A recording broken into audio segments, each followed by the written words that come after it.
Jungle.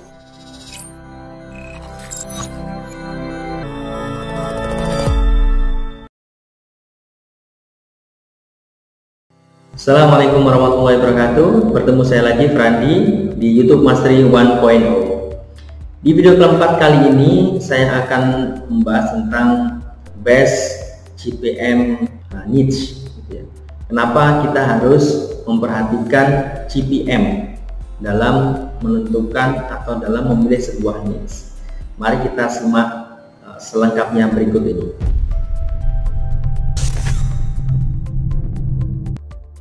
Best GPM needs. Nah, pertanyaannya adalah kenapa kita harus mempertimbangkan GPM? Nah, di YouTube Mastery 1.0 untuk memonetize sebuah channel ini memakai banyak revenue stream, yaitu YouTube AdSense, menjual produk fisik, produk digital, dan juga affiliate. Nah, khusus untuk YouTube AdSense ini merupakan salah satu revenue stream yang paling mudah dan sederhana. Sangat cocok bagi kamu yang nggak mau ribet dan nggak punya produk misalkan. Ini tetap bisa penghasilan dengan menggunakan YouTube AdSense. Nah, kalau di YouTube AdSense maka GPM ini menjadi sesuatu yang sangat penting. Kenapa? Yang pertama adalah dengan jumlah view yang sama, penghasilan yang didapat kita lebih besar. Karena GPM itu adalah cost per mil, adalah biaya yang dibayarkan pengiklan per 1000 view. Yang kedua adalah dengan jumlah konten yang sama, potensi penghasilan bisa lebih besar karena tadi lebih besar GPM-nya. Dan yang ketiga adalah hemat tenaga dan waktu. Jadi GPM itu apa? Kalau teman-teman masih bingung, jadi GPM itu adalah biaya yang dibayarkan pengiklan per 1000 tayangan. Jadi kalau misalkan masih ada teman-teman yang masih bingung ya, masih nggak ngerti YouTube AdSense itu apa, penghasilannya dari mana segala macam. Jadi sebenarnya YouTube ini berperan seperti kalau kita di dunia konvensional itu kayak TV gitu ya. TV, stasiun televisi. Ya, GPM, cost per mil, atau biaya yang dibayarkan pengiklan per 1000 tayangan. Jadi kalau masih ada teman-teman yang bingung, sebenarnya YouTube ini dapat uang dari mana, gitu. Terus kita YouTuber dapat penghasilan dari mana dan segala macam. Jadi konsepnya, jadi YouTuber ini ada 3 pihak ya. Jadi YouTube ini sebagai di tengah-tengah. Terus kemudian konten kreator ini adalah kayak kita, YouTuber itu adalah sebagai yang mengisi konten, gitu ya. Dan ada pengiklan. Pengiklan ini dalam bentuk usaha atau perusahaan yang dia ingin mempromosikan produk dan jasanya. Ini pengiklan. Pengiklan dia harus membayar sekian per, gitu ya, per klik iklan atau per 1000 tayang. Gitu. Dia harus membayarnya ke YouTube. Gitu ya. Dan YouTube sebagian penghasilannya diberikan kepada konten kreator yang mempunyai channel. Itu jadi sama-sama winning solution. Jadi teman-teman nggak perlu bingung lagi ya, kita dapat penghasilan dari mana? Itu sumbernya dari pengiklan yang pengen iklannya dilihat, ditonton oleh banyak orang yang iklannya di YouTube. Nah, kalau di YouTube itu ada namanya playback based cost per mil, yaitu biaya berbasis pemutaran yang efektif per 1000 dan memberitahu Anda berapa banyak pengiklan membayar per 1000 pemutaran dimonetisasi. Pemutaran dimonetisasi itu terjadi ketika pemirsa melihat setidaknya 1 tayangan iklan ketika menonton salah satu video Anda. Jadi yang dimaksud pemutaran dimonetisasi itu adalah tayangan iklan, 1 tayangan iklan ketika menonton salah satu video Anda. Jadi kadangkala video kita itu diputar tidak ada iklan, maka itu tidak dihitung sebagai pemutaran yang dimonetisasi.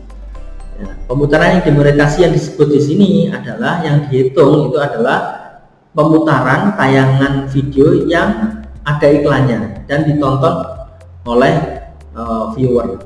Maka di sini kalau kita lihat di sini maka memperhatikan siapa saja pengiklan di sebuah niche itu menjadi penting karena ada beberapa niche tertentu itu yang sepi pengiklan gitu ya, atau pengiklannya tidak banyak persaingan sehingga dia bidnya rendah sehingga murah, akhirnya berefek juga ke kita, penghasilannya juga lebih murah. Kalau kita lihat di posisinya CPM itu ngeceknya di mana. Jadi teman-teman bisa cek di sini, masuk YouTube, kemudian di pojok lambang ini teman-teman klik aja, terus kemudian diklik YouTube Studio. Nah, ketika udah masuk YouTube Studio, teman-teman buka di analitik, klik di sini ya, analitik ada di kiri, samping kiri, klik analitik. Nah, cara ngecek CPM itu berapa? Nih, revenue. Ini kalau teman-teman sudah memiliki channel dan sudah mengupload video dan sudah dimonetize, maka akan muncul data-data seperti ini. Ini salah satu channel saya. Ini saya sengaja blur ya, untuk menghindari hal-hal yang tidak diinginkan. Jadi ini adalah namanya playback based CPM tadi yang kita sebut tadi ya. Jadi berapa pengiklan ini membayar kepada YouTube, gitu ya, bayar kepada YouTube per 1000 tayang. Jadi per 1000 tayang pengiklan itu rata-rata dia memberikan 0,72 dolar. Kalau kita rupiahkan itu sekitar berapa ya? Kita hitung ya. 1 dolar sekarang 14.300 dikali 0,72. Nah, berarti sekitar 10.296.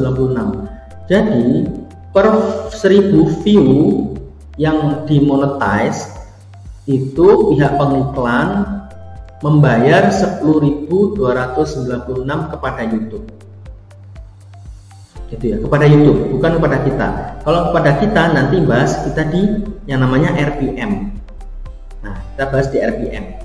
Ada namanya RPM atau revenue per mil, atau berapa banyak penghasilan yang Anda peroleh, maksudnya yang kita sebagai content creator per 1000 tampilan. Tampilan total didefinisikan sebagai sebuah tampilan termasuk tampilan yang tidak dimonetize. Karena RPM dihitung dengan bagian Anda dari pendapatan dan termasuk tampilan yang tidak dimonetize biasanya lebih rendah dari CPM berbasis pemutaran. Ini pastilah kita lebih kecil karena ini adalah penghasilan murni kita. RPM. Kalau ini adalah pengiklan membayar YouTube, sedangkan RPM ini adalah penghasilan kita. Per 1000 tayang itu sebenarnya hanya 0,23 atau sekitar berapa? Kita hitung aja. 0,23 dikali 14.300. Nah, hanya sekitar 3.289. Ini adalah CPM channel Indonesia ya. Makanya teman-teman perlu coba juga membuat channel yang luar negeri karena penghasilannya jauh lebih besar daripada Indonesia. Biasanya 5-10 kali lipat. Jadi kalau misalkan per 1000 ini di Indonesia 3.289, kalau kita bikin channel yang targetnya adalah luar negeri, targetnya US, Eropa dan yang pakai bahasa Inggris ya rata-rata ya, itu berarti kalau misalkan 10 kali lipat maka 32.000 gitu ya, 890, bedanya sangat jauh gitu. Nah, kita hitung ini ya, maka kita bisa hitung pendapatan kita sebenarnya berapa gitu. Kita lihat di overview.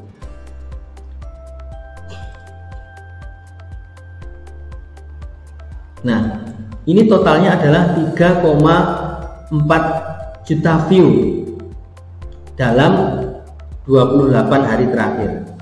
Maka kita cek aja kali 28 hari dikali tadi penghasilan kita berapa ya totalnya ya, berarti per 1000 view dikali 3,4 juta, maka dikali 3,4 juta ini dibagi 1000 berarti berapa?